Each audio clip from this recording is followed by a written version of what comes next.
So anyway, you gotta speak up, make sure everything hears you. Um, hey, I'm George Brooks, and I'm sitting here with my friend Ed Mendoza, Farmer Supreme. And Ed, where are we anyway? We're now on the Speak Salt, loud, speak loud. we're in the Salt River Indian Reservation here in my this is I guess my dining room.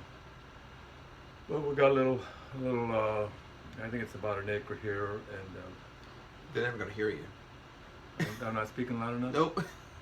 We have about an acre here on this farm. I think it's about an acre, and we're growing food and trying to get this food on the table and eat healthy and do our thing. And then got a little chance to do a little innovation here, growing fish, which I've enjoyed growing over the years in other projects in Gila River and Gila Crossing. And now just a little variation of some of those techniques that we have been doing over the years. And I always like to have good quality food, of fish or shrimp, prawns, or whatever we could get on the table. And that's what it's all about. So you have some questions for us, Mr. George? Yeah. Okay. First, you actually got into it first. Now we've been working together for how long? 15 years. Something like a pretty long time, man. We all had afros at that time. Yeah.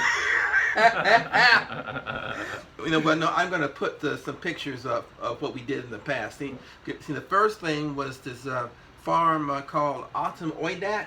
Altamoidoc, yeah. Okay, and that means what? Fields of the people. Fields of the people, and we grew tilapia, and we grew freshwater prawns. Is that right? Yes, sir. And then we did over at Sacratone Middle School, we did an aquaponics system for education. Yeah. And I'm going to throw a picture of you up here on the screen with that one too. Okay. And now we're here at your home to do aquaponics again. Yes. Okay. And we're going to focus on fish. And what are your hopes for this system that you're building?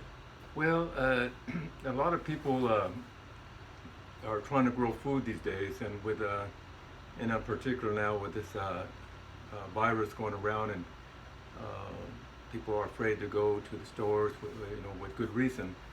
But we've always been, I've always been growing food since I was a young man. I actually remember as I was a very young child that my older cousin took us to a fish hatchery, and I believe it was actually trout, and that was pretty exciting, for me as a little boy to see fish.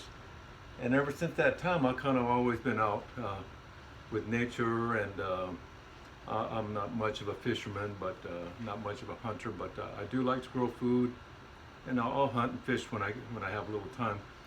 But the primary things that I'm all about is just is being healthy and sustainable, and where we can be more independent than depending on what might be at the store. And with this COVID, especially now, I mean, there was a shortage of a lot of things. Toilet paper. They said then there was meat for a little while, and then there was vegetables.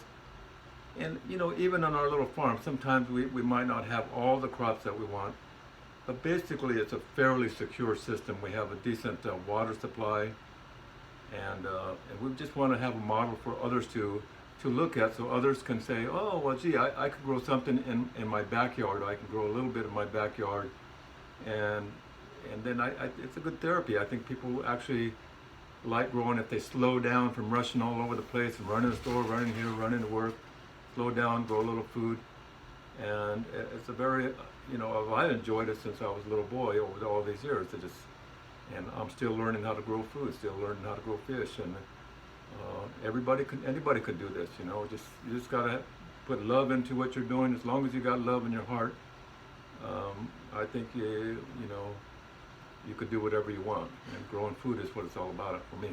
So I've got about maybe 2 minutes left in recording time here.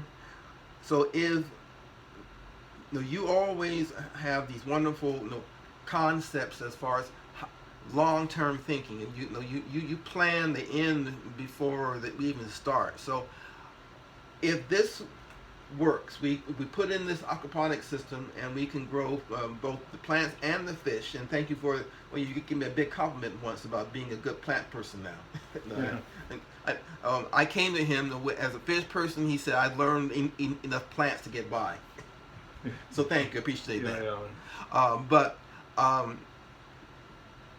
what do you want to happen after this works? When this is growing lots of food, do you want it to spread through the community? What do you want to happen? Well, some of the work that I do, I've been fortunate to travel to third world countries, Colombia, Cuba, Africa, and I'm just adding this as a piece of knowledge. So when I get to some place and they say, well, gee, they're in a situation where we can apply a little technology, a little bit of some techniques about growing food. That makes me more resourceful. It makes me more helpful to other communities, and it just here in the local community, and then around the world. I'm not about. It's just not a few neighbors doing this thing. I think we're in a major food revolution where we're going to change the way the world is, you know, but starting with a little pond, a handful of fish, and then different size programs, so, you know, maybe bigger ponds, you know, whatever works, given, you know, what you have in that community. So it's all about working smart and thinking and praying. A lot of my designs that I've done over the years is in my dreams, and I think, how am I going to live? And as our ancestors did, and if our ancestors weren't thinking about how they live, we wouldn't be here right now. So I'm very excited. It's adventurous. You know, sometimes we try something that doesn't work, but we got to keep trying and improving and making mistakes. And that's the only way we get good, by making a lot of mistakes. And I've made a bunch. And so, but now, you know, I have some experience, and put that experience to use here with again, this new little innovation project that you're bringing to the table, Mr. George. Well, thank you, Ed. And again, no, this is going to be wonderful. We'll be back with you, but it's just so great to be working with my good friend here again one more time. Always fun. Always a new adventure. Love it. No, I remember the first time you literally dragged me out of my office and made me come down and help you build this fish pond. I'm like, I don't want to do that. But get your little bottle and just butt out of there and let's do some adventures. Get out of that office. And you did it, man. And I thank you for it. Yeah, I thank you too. So this is George Brooks and Ed Mendoza, next Horizon here with the Aquaponic Victory Garden Demonstration Project here in, what is the name of this town anyway? Well, this is the Salt River Indian Community. Oh, but is there a town that we're right off of Scottsdale, but we're not in Scottsdale. Okay, so it's right off Scottsdale on the Salt River Pima. I keep saying it wrong, man. Name is Salt River Pima Maricopa Indian Community. Thank you. He has to let me know where I am at times. I'm getting old. Take care, people, and be safe.